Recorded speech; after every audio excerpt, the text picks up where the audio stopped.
శాశ్వతము పరలోకమే మనకు నివాసము ఈ మరణము కాదు శాశ్వతము పరలోకమే మనకు నివాసము యేసు తెచ్చెను మనకు రక్షణ ఎంత అద్భుతము ఆ నిరీక్షణ యేసు తెచ్చెను మనకు రక్షణ ఎంత అద్భుతము ఆ నిరీక్షణ ఎంత అద్భుతము ఆ నిరీక్షణ ఈ మరణము కాదు శాశ్వతము పరలోకమే మనకు నివాసము పరలోకమే మనకు నివాసము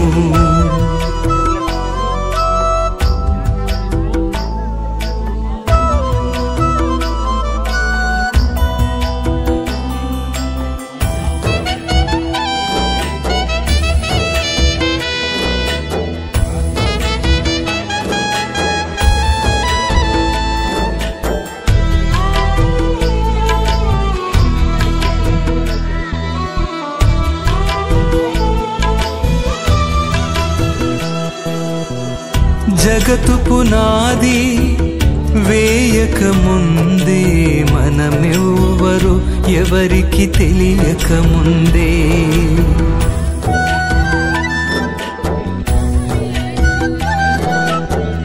జగతు పునాది వేయక ముందే మనమెవ్వరు ఎవరికి తెలియక ముందే మనలను ఏర్పరచుకున్న దేవుడు తిరిగి తన దరికి మనల పిలిచే వేళ మనలను ఏర్పరచుకున్న దేవుడు తిరిగి తన దరికి మనల పిలిచే వేళ తిరిగి తన దరికి మనల పిలిచే వేళ ఈ మరణము కాదు శాశ్వతము పరలోకమే మనకు నివాసము పరలోకమే మనకు నివాసము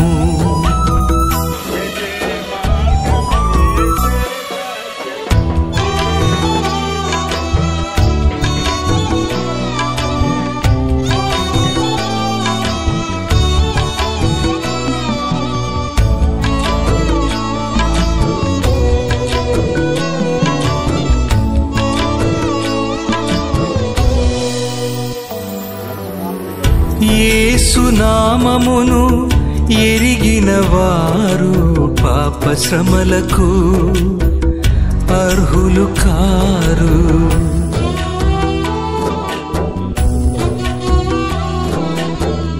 యేసు నామమును ఎరిగిన వారు పాప శ్రమలకు అర్హులు కారు తిరిగి లేచెదరు యేసు నామములో కొలువు తీరెదరు పరలోకంలో తిరిగి లేచెదరు యేసు నామములో కొలువు తీరెదరు పరలోకంలో కొలువు తీరెదరు పరలోకంలో ఈ మరణము కాదు శాశ్వతము పరలోకమే మనకు నివాసము పరలోకమే మనకు నివాసము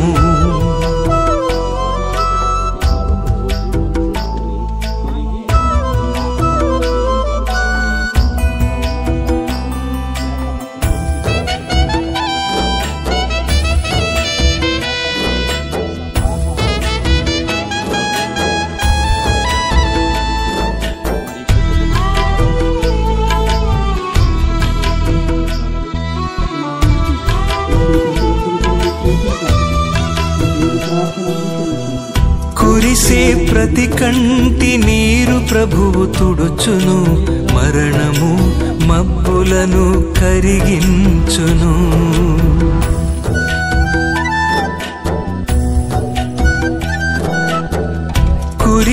ప్రతి కంటి నీరు ప్రభువు తుడుచును, మరణము మబ్బులను కరిగించును.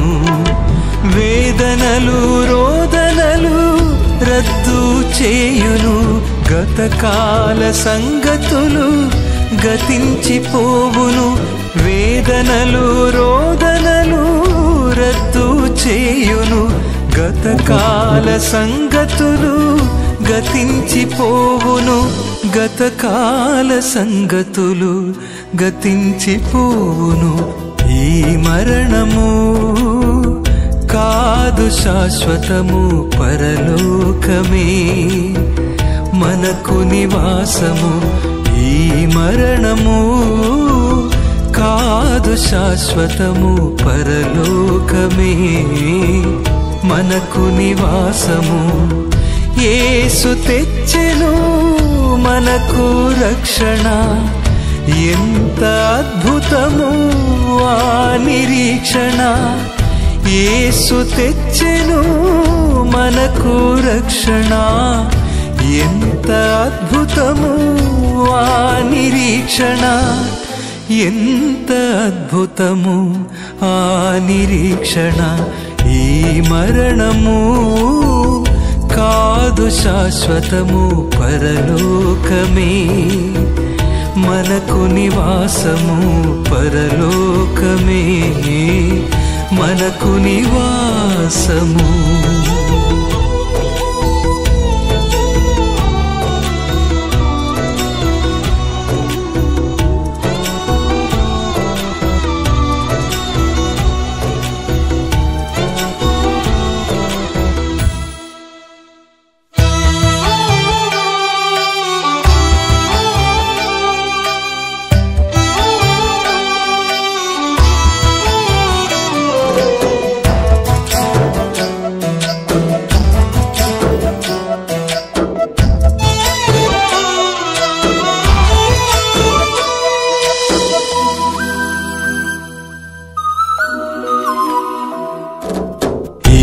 మరణము కాదు శాశ్వతము, పరలోకమే మనకు నివాసము. ఈ మరణము కాదు శాశ్వతము, పరలోకమే మనకు నివాసము. ఒక విత్తనం ఎలా అయితే భూమిలో పడి చచ్చిపోయి మరలా మొక్కై మొలుస్తుందో, ఏరుపల్లి అప్పన్న గారు భౌతికంగా మరణించారు, ఆత్మీయంగా తిరిగి లేవబోతున్నారు. దేవునికి మహిమ కలుగును గాక. యోగి తల్లి, సహోదరుడు, నేను అక్క, మేమందరము దేవుని నమ్మకంగా వర్ధిల్లేలాగా ప్రార్థించండి. దయచేసి ఇప్పటి వరకు మీరు మాట్లాడినారు కదా, మరి మా నాన్నగారు అయితే చాలా మంచి వ్యక్తి, చాలా మంచి వ్యక్తి. వ్యక్తిగతంగా అయినా లోపల చాలా అవయవాలు వాడవని చెప్పారు. అయితే నాకు అంతకుముందు ఒకసారి అలాగ నీరసం వస్తే జస్ట్ వాంటింగ్ సైడ్ని తీసుకెళ్తే, ఈసారి మందు తాగితే సీరియస్ అవుతుందని ఇదే లాస్ట్ కావాలని అప్పుడు డాక్టర్లు గద్దించారు. వెంటనే భోగం నుండి పంపించేశారు ఒక 2 సంవత్సరాల క్రితం. మళ్ళీ అప్పటి నుంచి ఎప్పుడు నీరసం రాలేదు. ఇంకా సడన్గా రావడం, ఇంకా సీరియస్కి వెళ్ళిపోవడం, కిడ్నీ పని చేయకపోవడం, లివర్ డ్యామేజ్ అవ్వడం, ఊపిరితిత్తులు కూడా పాడవడం అని చెప్పడం జరిగింది. మీరు చక్కగా సేవకులు వచ్చి అక్కడ డాక్టర్తో మాట్లాడడం జరిగింది. కొంతమంది సేవకులు వ్యక్తిగతంగా వచ్చి అక్కడ ప్రార్థించారు, మమ్మల్ని ధైర్యపరిచారు. విధమైనప్పటికీ మరి ఆ మరణ పడకల మీద కూడా మరి నాకున్న అవకాశాన్ని బట్టి కొన్ని విషయాలు మరి అక్కడ నాన్నగారికి యేసుక్రీస్తు కోసం చెప్పడం జరిగింది. మరి ఆయన అంగీకరించారు అన్నది అది ప్రభు ఇష్టం, ప్రభు చిత్తంలో ఉంటుంది కనుక విషయాన్ని మీకు తెలియజేస్తుంది. చాలా బాధను కొన్ని వారం రోజులు కూడా చాలా వేదన పడ్డాడు. ఎందుకంటే బైబిల్ గ్రంథంలో మనకు అందరికీ తెలిసిన సందర్భం, ధనవంతుడు లాజరు. అక్కడ ధనవంతుడు వేదన పడే స్థలంలో ఉండేటప్పుడు